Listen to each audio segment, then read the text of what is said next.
The Right Side with Doug Billings. Hello, America. Hello, world. Welcome to this special edition of The Right Side. I'm Doug Billings. Thank you for being with me. Like, subscribe, share out the program. It helps the algorithm discover it, and it gets it in front of more people. While the corporate media spent last week chasing royal visits and courtroom drama and so forth, and every other shining distraction that they could find, something historic quietly happened behind the scenes, and it's a major step towards peace in Ukraine that could finally begin to end the blank check era that has cost American taxpayers hundreds of billions of dollars. And I'll bet you a nickel, until today, none of you heard about it. So, ladies and gentlemen, I'm talking about the direct 1.5 hour phone call between President Trump and Russian President Vladimir Putin last week that was followed by the Kremlin's confirmation of a Victory Day ceasefire and the framework surrounding it. Russia has now formally declared a unilateral ceasefire for May 8th and 9th to mark the 81st anniversary of Victory Day. All right, for those of you in Raytown, Missouri, Victory Day is the Russian, it's their most important national holiday. It's celebrated every year on May 9th. It commemorates the Soviet Union's victory over Nazi Germany in World War II, what the Russians refer to as the Great Patriotic War. And it's the equivalent of our Victory in Europe Day, VE Day, here in the United States. But it's observed on May 9th because that's when the final German surrender was signed in Berlin in 1945.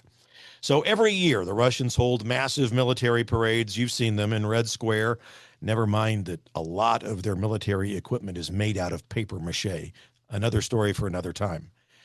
And they honor their veterans. They treat it like a day of enormous national pride, which it is for them, and it's a day of remembrance. Okay, so that's why the Kremlin specifically timed this unilateral ceasefire for May 8th and 9th, okay, this year. So it's going to coincide with the 81st anniversary of Victory Day. It's good news all the way around, and it's news that the mainstream media has tried to bury. Both sides now share great solidarity of opinion about what's going on over there. So, and I mean the United States and Russia. And to quote them, they said they're broadly similar assessments of why this war has dragged on and on for so long. There's a Russian spokesperson, Yuri Ushakov, who stated it very plainly after the call took place last week. He said that the Kiev regime that is led by Vladimir Zelenskyy, as you all know, has pursued, quote, a policy of prolonging the conflict encouraged by European countries and with their support, end quote.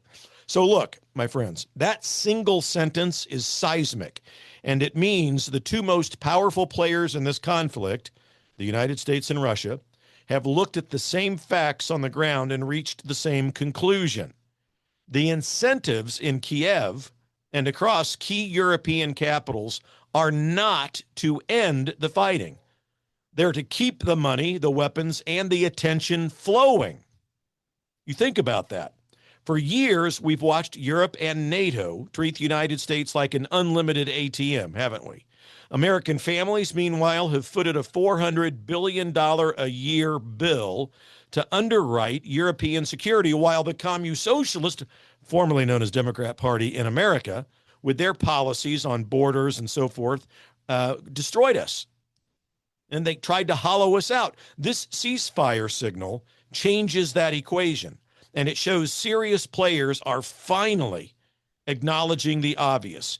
The incentives so far have been to drag this out, not to resolve it. This is not, it's not some vague wish list item either. It's the result of clear-eyed American diplomacy, putting the interests of you first again. So the old post-war model where America was expected to be the world's permanent police officer and banker is cracking. It's breaking. And it's not a crisis. This is a long overdue correction in this country and in the world. So if we were to put it in historical perspective, you'd understand exactly what's happening here. Proxy wars are as old as the great power competition itself. From Vietnam to Afghanistan, outside powers have watched smaller conflicts drag on because the people actually fighting had very little incentive to stop, while outsiders kept writing blank checks.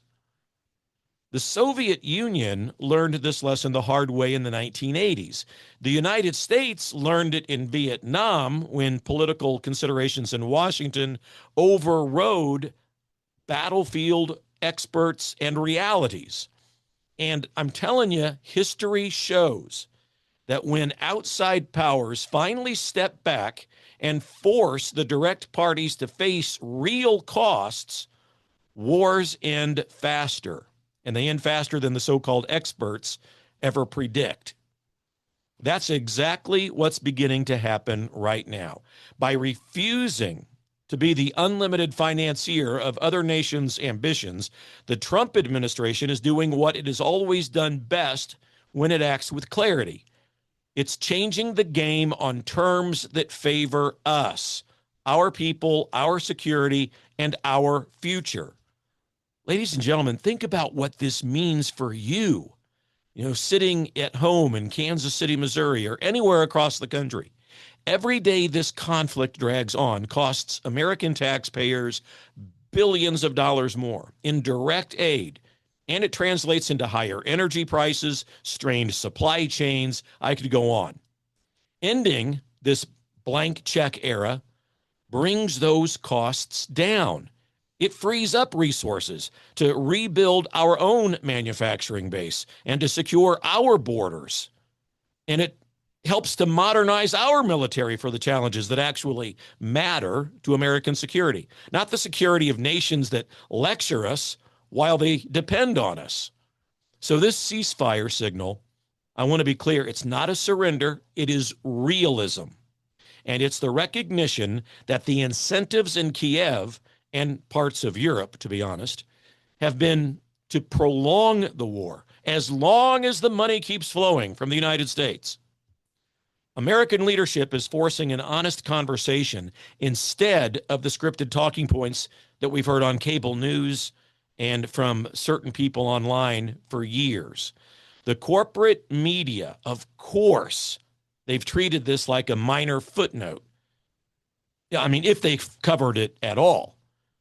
They'd rather focus on royal pomp and circumstance and partisan scandals than to admit American strength and clear-eyed diplomacy are once again moving the world towards peace on our terms. Look, my friends, this is proud conservatism in action. Liberalism creates the opposite. Proud conservatism, when it's put in action, creates honest assessments of the facts. It has a refusal to accept the media narrative and an unwavering focus on what's best for American families. The old order, that old globalist order that treated United States taxpayers as an open wallet, is crumbling right in front of us. And out of that collapse comes the opportunity for real peace, real prosperity, and real strength. America is resetting the table. And if you saw my show from yesterday, you heard me say America is in a renaissance, and we are. We're no longer willing to subsidize endless conflict while our own people pay the price. And when American leadership demands reciprocity and puts our interest first, the entire world order begins to realign in ways that benefit us. And part of the good news is this is just the beginning. The same clear-eyed approach that produced this ceasefire signal is already rippling into other hotspots around the world. The days of America being the world's doormat are over, friends. A stronger, more self-reliant, and more respected America is rising. And that's the best news that you have heard in years. I can promise you that. I want to thank you very much, as always, for joining me here on the right side. Please head over to DougBillings.us. DougBillings.us. Prayerfully consider contributing financially to the show. And if you want more analysis that you can't find anywhere else, please leave a comment, hit that like button, subscribe, turn on your notifications, and share this video out. It all drives the algorithm to help get this post in front of more people. We're in this thing together, ladies and gentlemen. And don't forget, tune in Monday through Friday, 12 noon to 2 o'clock Central Time on the Real Talk Radio Network for my live show. The mainstream media may try to bury these stories, ladies and gentlemen, but here on the right side, I'm always going to dig them up. I'm always going to give you the truth. And until next time, stay strong out there. Stay informed. Keep putting America first. God bless you. God bless the United States. And remember, we're in this thing together, ladies and gentlemen. Believe it, for the Republic. Cheers. The Right Side with Doug Billings.